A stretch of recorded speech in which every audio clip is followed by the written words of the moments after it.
Has it ever occurred to you that Bartholomew Kuma and Trafalgar D. Waterlaw, both former warlords, have a lot of similarities between the two of them because both of them are dressed in a very similar way. Both of them wear hats that are white that have these spots on them. Then both of them wear jeans, which also have the same spots. Then both of them are wearing jackets most of the time, and in Trafalgar's case, they're sometimes black.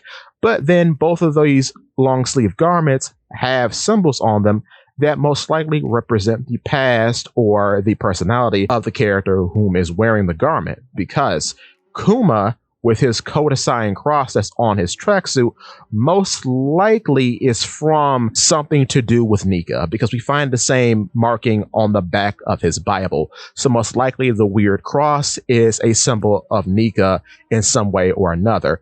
With Trafalgar, his Jolly Roger bears some resemblance to the Don Quixote do Flamingo Jolly Roger, which makes a lot of sense because he was raised by the Don Quixote family and his skills were fostered by the Don Quixote family. So this is paying homage to his past and a sign of him carving out his own future. Then both of them are the only warlords I know of who have a very benevolent occupation, as Law is a surgeon and uses his powers for good, as we see on Punk Hazard, whereas Kuma is a priest and has used his powers for healing as well when he was growing up in the Sorbet Kingdom. Then we have arcs in which that play into these themes, because the Punk Hazard arc plays into the theme of Law being a surgeon, and that is the first proper showcase of the Op fruit, which then goes on to further explain how he has created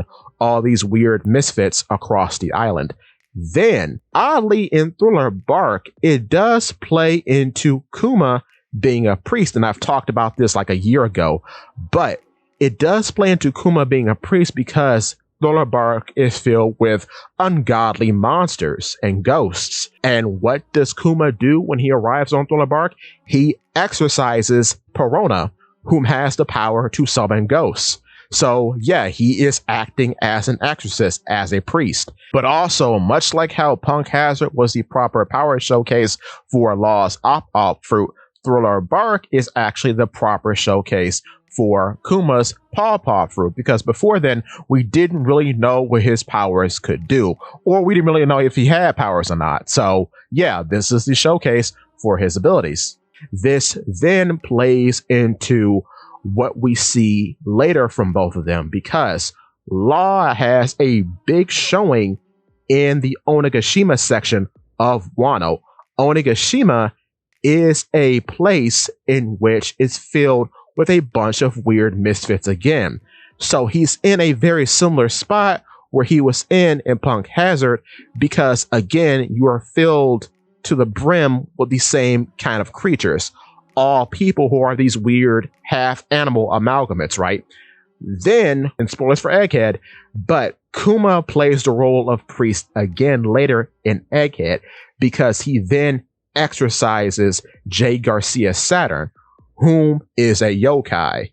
So, a priest exorcises a yokai, which is a evil or supernatural spirit, much like how Perona's ghost could be considered a supernatural spirit that technically causes evil because the ghosts make people depressed, if you get my meaning. You kind of see how that fits into the role he played in Thriller Bark. Very interesting. So I just wanted to point that out. But give me your thoughts and tell your friends about Polypede Wax.